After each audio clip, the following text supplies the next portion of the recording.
Hello, and welcome to my readings of Jane Eyre. And today we'll be reading through chapter 5. Okay, so let's begin. 5 o'clock had hardly struck on the morning of the 19th of January when Bessie brought a candle into my closet and found me already up and nearly dressed. I had risen half an hour before her entrance and washed my face and put on my clothes by the light of a half moon just setting, whose rays streamed through the narrow window of my crib.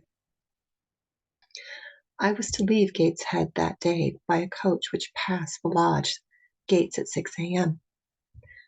Bessie was the only person yet risen.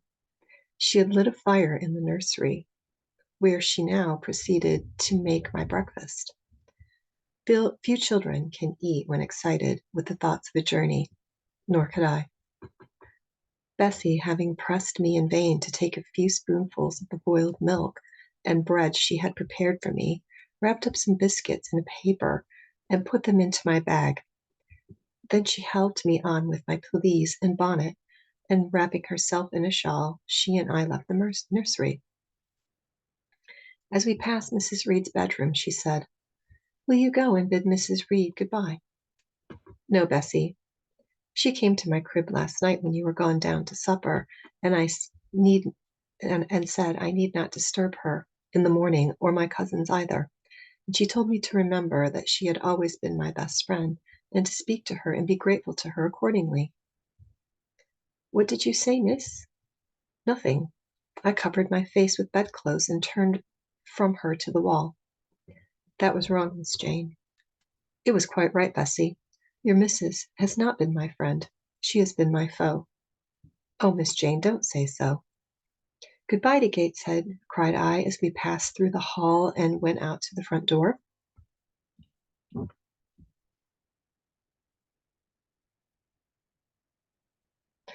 The moon was set and it was very dark. Bessie carried a lantern whose light glanced on the wet steps and gravel roads sodden by a recent thaw. Raw and chill was the winter morning. My teeth chattered as I hastened down the drive.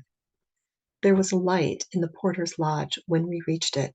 We found the porter's wife just kindling her fire. My trunk, which had been carried down the evening before, stood quartered at the door. I wanted but a few minutes of 6, and shortly after that hour had struck, the distant roll of wheels announced the coming coach. I went to the door and watched its lamps approach rapidly through the gloom. "Is she going by herself?" asked the porter's wife. "Yes." "And how far is it?" 50 miles. "What a long way! I wonder Mrs. Reed is not afraid to trust her so far alone." The coach drew up. There it was at the gates with its 4 horses and its top laden with passengers. The guard and coachman loudly urged haste. My trunk was hoisted up. I was taken from Bessie's neck, to which I clung with kisses. "Be sure to take good care of her," cried she to the guard as she lifted me into the inside. "Aye, aye," was the answer. The door was slapped. A voice exclaimed, "All right," and we drove on. Thus I was suffered from Bessie and Gateshead. Thus rolled away to unknown, and, as I then deemed, remote and mysterious regions. I remember but little of the journey. I only know that day seemed to me of a preternatural length, and that we appeared to travel over hundreds of miles of road. We passed through several towns, and in one, a very large one, the coach stopped. The horses were taken out, and the passengers alighted to dine. I was carried into an inn, where the guard wanted me to have some dinner, but as I had no appetite, he left me in an immense room with a fireplace at each end, a chandelier pendant from the ceiling, and little red gallery high up against the wall filled with musical instruments. Here I walked about for a long time, feeling very strange and mortally apprehensive of someone coming in and kidnapping me, for I believed in kidnappers, their exploits having frequently figured in Bessie's fireside chronicles. At last the guard returned. Once more I was stowed away in the coach.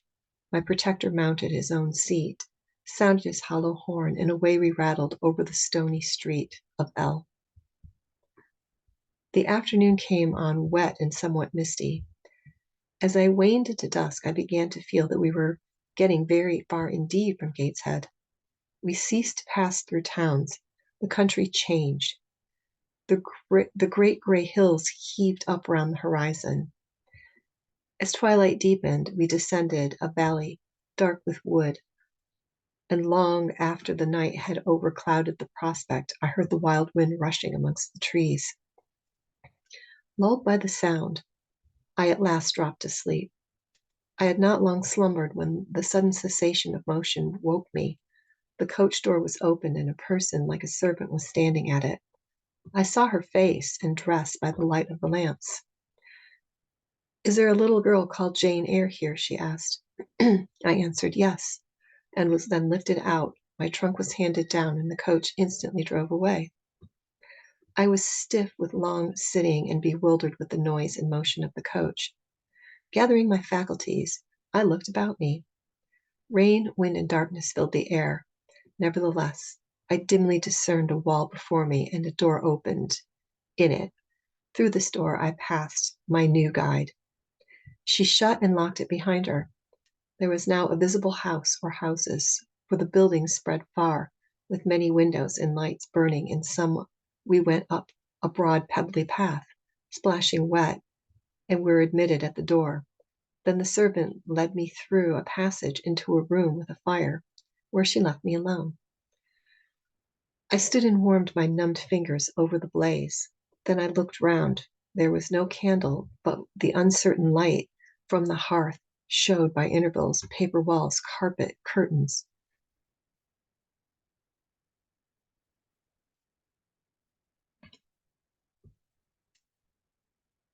Shining mahogany furniture. It was a parlor, not so spacious or splendid as the drawing room at Gateshead, but comfortable enough. I was puzzled to make out the subject of a picture on the wall when the door opened and an individual carrying a light entered. Another followed close behind. The first was a tall lady with dark hair, dark eyes, and a pale and large forehead. Her figure was partly enveloped in a shawl.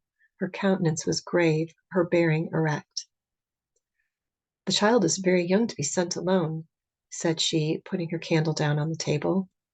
She considered me attentively for a minute or two, then further added, "She had better be put to bed soon. She looks tired." "Are you tired?" she asked, placing her hand on my shoulder. "A little, ma'am." "And hungry too, no doubt. Let her have some supper before she goes to bed. Miss Miller, is this the first time you've left your parents to come to school, my little girl?" I explained to her that I had no parents. She inquired how long they had been dead, then how old I was, when my name, whether I could read, write, and sew a little. Then she touched my cheek gently with her forefinger, and saying she hoped I should be a good child, dismissed me along with Miss Miller. The lady I had left might be about 29. The one who went with me appeared some years younger. The first impressed me by her voice, look, and air. Miss Miller was more ordinary, ruddy in complexion, through a careworn countenance, hurried in gait and action, like one who had always a multiplicity of tasks on hand. She looked, indeed, what I afterwards found she really was, an under-teacher. Led by her, I passed from compartment to compartment, from passage to passage of a large and irregular building, till emerging from the total and somewhat dreary silence pervading that portion of the outside we had traversed, we came upon the hum of many voices, and presently entered a wide, long room.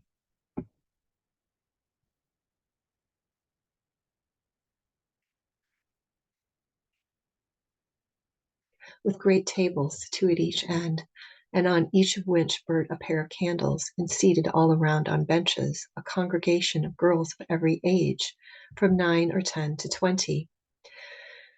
Seen by the dim light of the dips, their number to me appeared countless, though not in reality exceeding 80.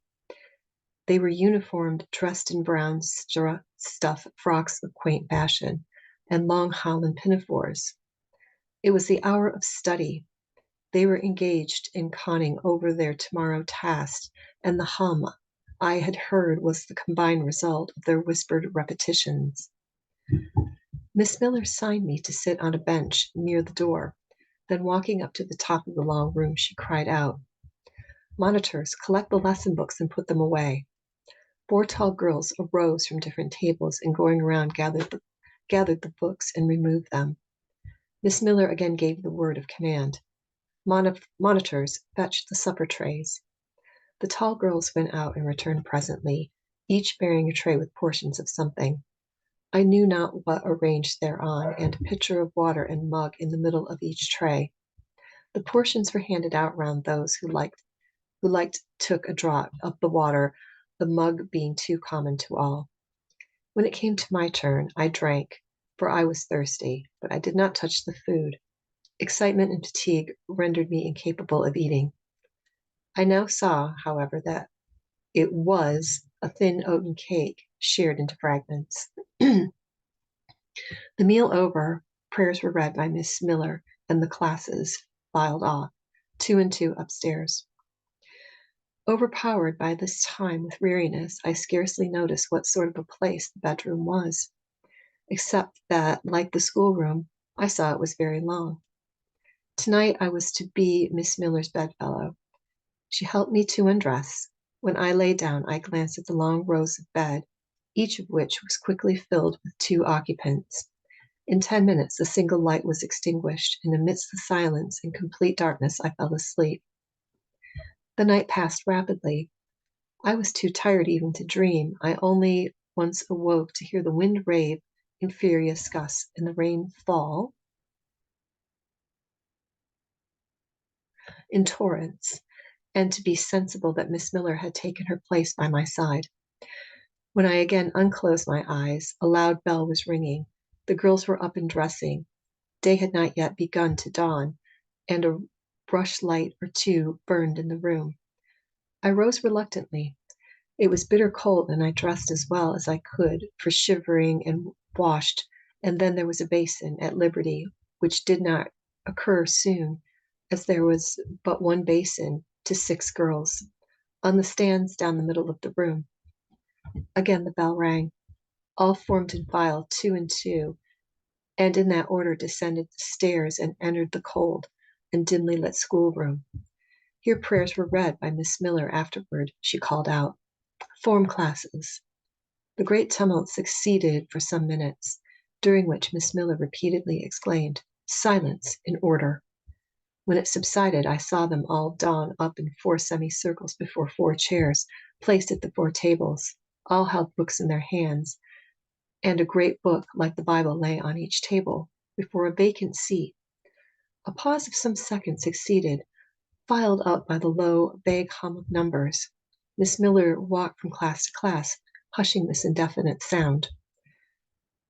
A distant bell tinkled. Immediately 3 ladies entered the room. Each walked to a table and took her seat. Miss Miller assumed the 4th vacant chair, which was that nearest the door, and around which the smallest of the children were assembled. To this inferior class I was called, and placed at the bottom of it. Business now began. The day's collect was repeat, then certain texts of Scripture were said, and to these succeeded a protracted reading of chapters in the Bible, which lasted an hour. By the time that exercise was terminated, day had fully dawned. The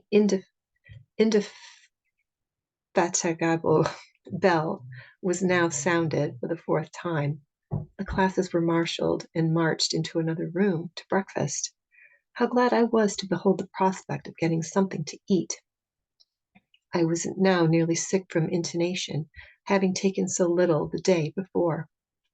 The refectory was great, low-ceilinged, gloomy room. On 2 long tables smoked basins of something hot, which now, to my dismay,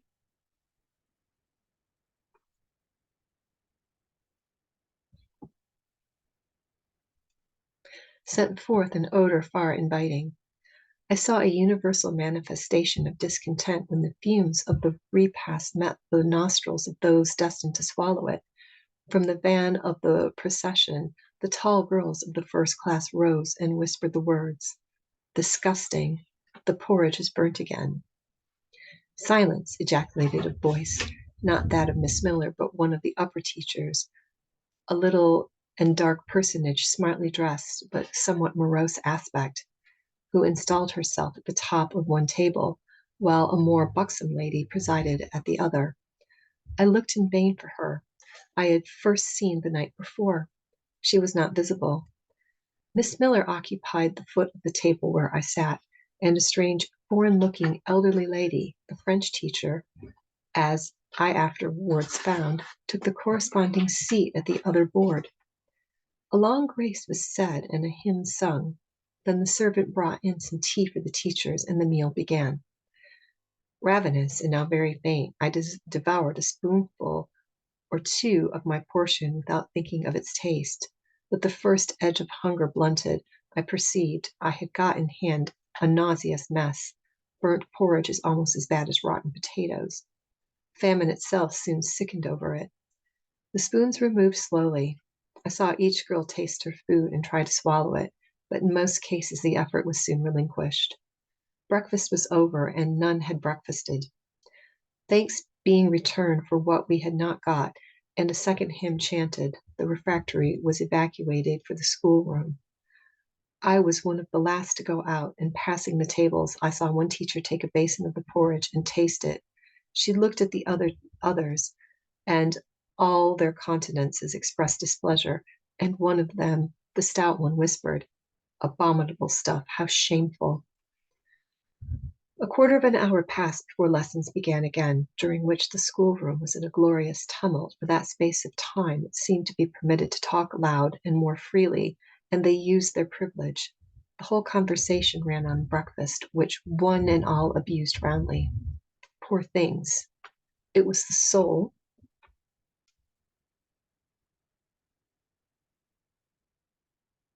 consolation they had. Miss Miller was now the only teacher in the room. A group of great girls standing about her spoke with serious sullen gestures. I heard the name of Mr. Brocklehurst pronounced by some lips, at which Miss Miller shook her head disapprovingly, but she made no great effort to check the general wrath. Doubtless she shared in it. A clock in the schoolroom struck 9. Miss Miller left her circle, and standing in the middle of the room, cried, "Silence! To your seats!"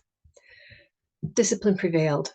In 5 minutes the confusing throng was resolved into order, and comparative silence quelled the babel clamor of tongues. The upper teachers now punctually resumed their post, but still all seemed to wait.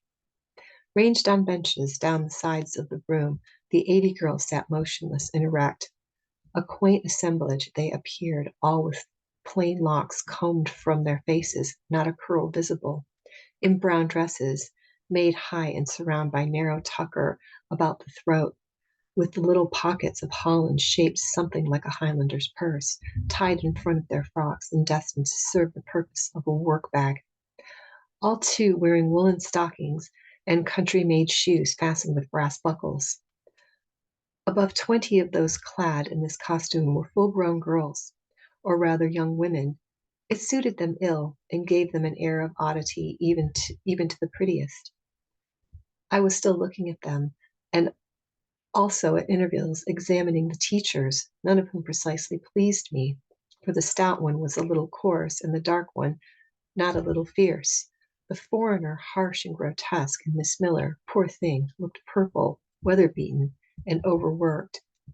When, as my eye wandered from face to face, the whole school rose simultaneously, as if moved by a common spring. What's the matter? I had heard no order given. I was puzzled. Here I gathered my wits. The classes were again seated, but as all eyes were now turned to one point, mine followed the general direction, and encountered the personage who had received me last night. She stood at the bottom of the long room, on the hearth.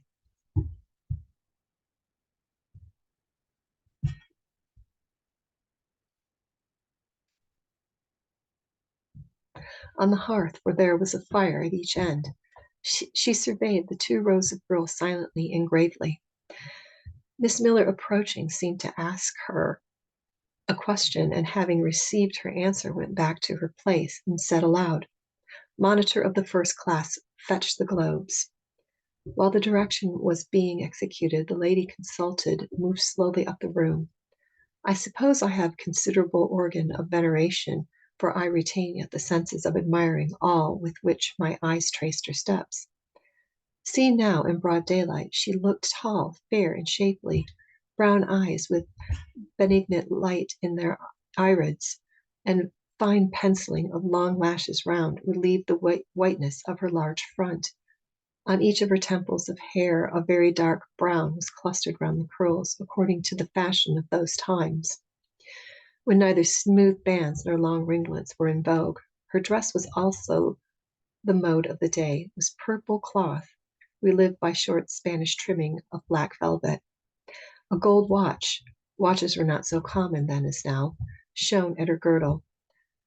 Let the reader add, to complete the picture, refined features, a complexion, if pale, clear, and a stately air and carriage, and he will have, at least as clearly as words can give it, a correct idea of the exterior of Miss Temple, Maria Temple, as I afterwards saw the name written in the prayer book entrusted to me to carry to church.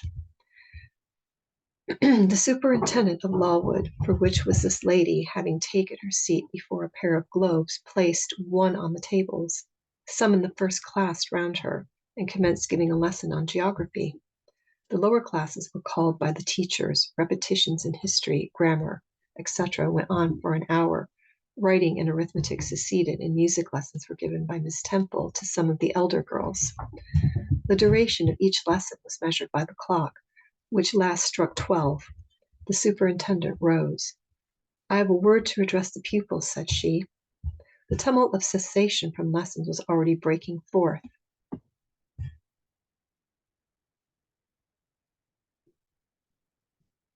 But it sank in her voice. She went on. "You had this morning a breakfast which you could not eat. You must all be hungry. I have ordered that a lunch of bread and cheese shall be served to all." The teachers looked at her with a sort of surprise. "It is to be done on my responsibility," she added in an explanatory tone to them, and admittedly afterwards left the room. The bread and cheese was presently brought in and distributed, to the high delight and refreshment of the whole school. The order was now given, "To the garden." Each put on a coarse straw bonnet with strings of colored calico and a cloak of gray frieze. I was similarly equipped, and following the stream, I made my way to the open air.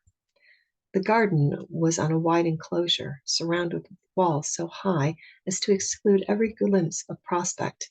A covered veranda ran down one of the sides, and broad walks bordered a middle space divided into scores of little beds. These beds were assigned as gardens for the pupils to cultivate, and each bed had an owner. When full of flowers, they would doubtless look pretty, but now, at the latter end of January, all was wintry blight and brown decay. I shuddered as I stood and looked round me. It was an inclement day for outdoor exercise, not positively rainy, but darkened by a drizzly, yellowing fog. All underfoot was still soaking wet with the floods of yesterday. The stronger among the girls ran about and engaged in active games, but sundry pale and the thin ones herded together for shelter in the warmth from the veranda. And amongst these, as the dense mist penetrated to their shivering frames, I heard frequently the sounds of a hollow cough. As yet I had spoken to no one, nor did anyone seem to take notice of me. I stood lonely enough, but to that feeling of isolation I was accustomed. It did not oppress me much. I leaned against a pillar of the veranda, drew my gray mantle close to me, and trying to forget the cold which nipped me without, and the unsatisfied hunger which gnawed me within, delivered myself up to the employment of watching and thinking. My reflections were too undefined and fragmentary to merit record. I hardly yet knew where I was. Gateshead, my past life seemed floated away to an immeasurable distance. The present was vague and strange, and of the future I could form no conjecture. I looked round the convent-like garden and then up at the house, a large building, half of which seemed grey and old, the other half quite new. The new part, containing the schoolroom and dormitory, was lit by a mullioned and latticed windows, which gave it a church-like aspect, and stone tablet over the door bore this inscription: Mulwood Institution. The portion was rebuilt A.D. by Naomi Brocklehurst of Brocklehurst Hall in this country. Let your light shine before men, that they may see your good works and glorify your Father which is in heaven. I read these words over and over again. I felt an explanation belonged to them and was unable fully to penetrate their import. I was still pondering the signification of institution and endeavoring to make out a connection between the first words and the verse of Scripture, when the sound of a cough close behind me made me turn my head. I saw a girl sitting on the stone bench near. She was bent over a book, on the perusal of which she seemed intent. From where I stood, I could see the title was Rasselas, a name that struck me as strange and consequently attractive. In turning a leaf, she happened to look up, and I said to her directly, "Is your book interesting?" I had already formed the intention of asking her to lend it to me some day. "I like it," she answered, after a pause of a second or two, during which she examined me. "What is it about?" I continued. I hardly know where I found the hardihood thus to open the conversation with the stranger. The step was contrary to my nature and habits, but I think her occupation touched a chord of sympathy somewhere, for I too liked reading. Through a frivolous and childish kind, I could not digest or comprehend the seriousness or substantial. "You may look at it," replied the girl, offering me the book. I did so. A brief examination convinced me that the contents were less taking than the title. Rasselas looked dull to my trifling taste. I saw nothing about fairiness, nothing about Jenny, no bright gaiety seemed to spread over the closely printed pages. I returned it to her. She received it quietly, and without saying anything, she was about to relapse into her former studious mode. Again I ventured to disturb her. "Can you tell me what the writing on that stone over the door means? What is Lulwood Institution? The house where you are come to live. And why do they call it an institution? Is it in any way different from other schools?" "It's partly a charity school. You and I and all the rest of us are charity children. I suppose you are an orphan, or are not either your father or mother dead?" "Both died before I can remember." "Well, all the girls here have lost either one or both parents, and this is called an institution for educating orphans." "Do we pay no money?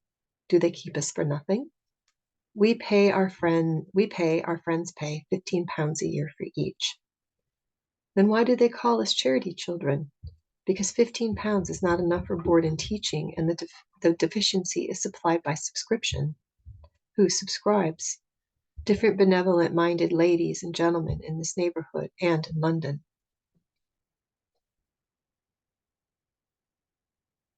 Who was Naomi Brocklehurst? "The lady who built part of this house, as that tablet records, and whose son overlooks and directs everything here." "Why?" "Because he is treasurer and manager of the establishment." "Then this house does not belong to that tall lady who wears a watch, and who said we were to have some bread and cheese?" "To Miss Temple? Oh no, I wish it did. She has to answer to Mr. Brocklehurst for all she does. Mr. Brocklehurst buys all our food and all our clothes." "Does he live here?" "No, 2 miles off, at a large hall." "Is he a good man?" "He's a clergyman, and he's said to do a great deal of good." "Did you say that the tall lady was called Mrs. Temple?" "Yes." And what are the other teachers called?" The one with the red cheeks is called Miss Smith. She tends to the work and cuts out for where we make our own clothes, our frocks and pelisses and everything. The little one with the black hair is Miss Scatcherd. She teaches history and grammar, and here's the second class repetitions. And the one who wears the shawl has a pocket handkerchief tied to her side with a yellow ribbon is Madame Perrault. She comes from Lille in France and teaches French. Do you like the teachers? Well enough.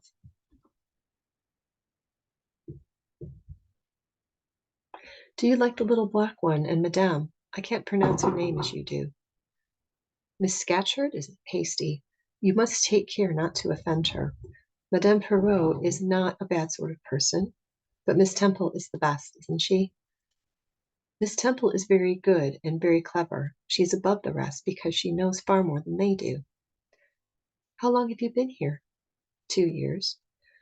Are you an orphan? My mother is dead. Are you happy here? You ask rather too many questions. I have given you answers enough for the present. Now I want to read.